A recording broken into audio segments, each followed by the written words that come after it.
Hi అండి. Welcome back to Tejasri Tarun Kumar. Rudraksha birthday celebrating చాలా లేట్గా పోస్ట్ చేయడం జరుగుతుంది.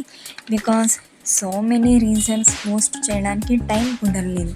యాక్చువల్లీ బర్త్డే చేయకూడదు అనుకున్నాము. బికాస్ రుద్రాక్ష హెల్త్ ఇష్యూ వల్ల హాస్పిటల్లో అడ్మిట్ అవ్వాల్సి వచ్చింది. అందువల్ల బర్త్డే క్యాన్సిల్ చేశాము. యాక్చువల్లీ రుద్రాక్ష బర్త్డే చాలా గ్రాండ్గా చేయాలి అనుకున్నాము. బికాజ్ వాడి ఫస్ట్ బర్త్డే కాబట్టి. ఎందుకంటే ఫ్యూచర్లో వాడి బర్త్డే వీడియో చూసుకున్నప్పుడు ఫస్ట్ బర్త్డే ఇంత గ్రాండ్గా చేశారు అని హ్యాపీ ఫీల్ అవ్వాలి అని వాడి హెల్త్ ఇష్యూ వల్ల క్యాన్సిల్ చేద్దాము అనుకున్నాము. ఫైనల్లీ మళ్ళీ అట్లీస్ట్ కేక్ కటింగ్ అయినా చేద్దాము అనుకున్నాము. సింపుల్గా వాడి కోసం ఫస్ట్ కేక్ ఒక మంచి థీమ్లో సెలెక్ట్ చేద్దాము అని ఒక మంచి థీమ్ సెలెక్ట్ చేసి ఆర్డర్ చేసాము. ఇంట్లోనే కేక్ కటింగ్ ఫ్యామిలీతో చేద్దాం అనుకున్నాం. బట్ లాస్ట్లో ప్లాన్ మారిపోయిందండి. ఇప్పుడు బయట చాలా సెలబ్రేషన్ హౌసెస్ వచ్చాయి కాబట్టి వాడికి బర్త్డే సింపుల్గా చేసినా కూడా గ్రాండ్ ఫీల్ ఉండాలి అని సెలబ్రేషన్ హౌస్కి వెళ్ళి కేక్ కటింగ్ చేశాము. ఎవరు లేరండి, ఓన్లీ మా ఫ్యామిలీ మాత్రమే ఉన్నారు.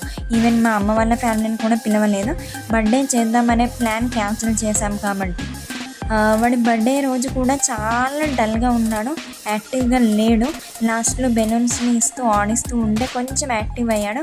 ఫైనల్లీ రుద్రాక్ష ఫస్ట్ బర్త్డే ఇలా అయ్యిందండి. ఫస్ట్ మేము దీనివల్ల ఒకటి రియలైజ్ అయ్యాము. ఎందుకంటే ఒకటి తెలుసుకున్నాం మేము.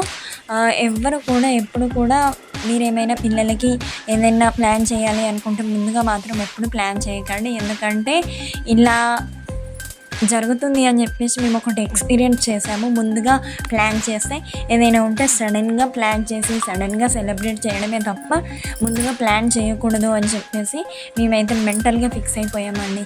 ఎందుకంటే వాడిని చూస్తూ ఉంటే మాకు చాలా బాధగా అనిపించింది. ఎందుకంటే ఎప్పుడూ యాక్టివ్గా ఉండేవాడు, బర్త్డే రోజు ఇంత డల్ అయిపోయాడు. వాడిని చూస్తూ ఉంటే చాలా చాలా బాధ అనిపించింది. ఎందుకంటే వాడి బర్త్డే చాలా గ్రాండ్గా చేద్దామనే థాట్లో మేము అందరము ఉన్నాము.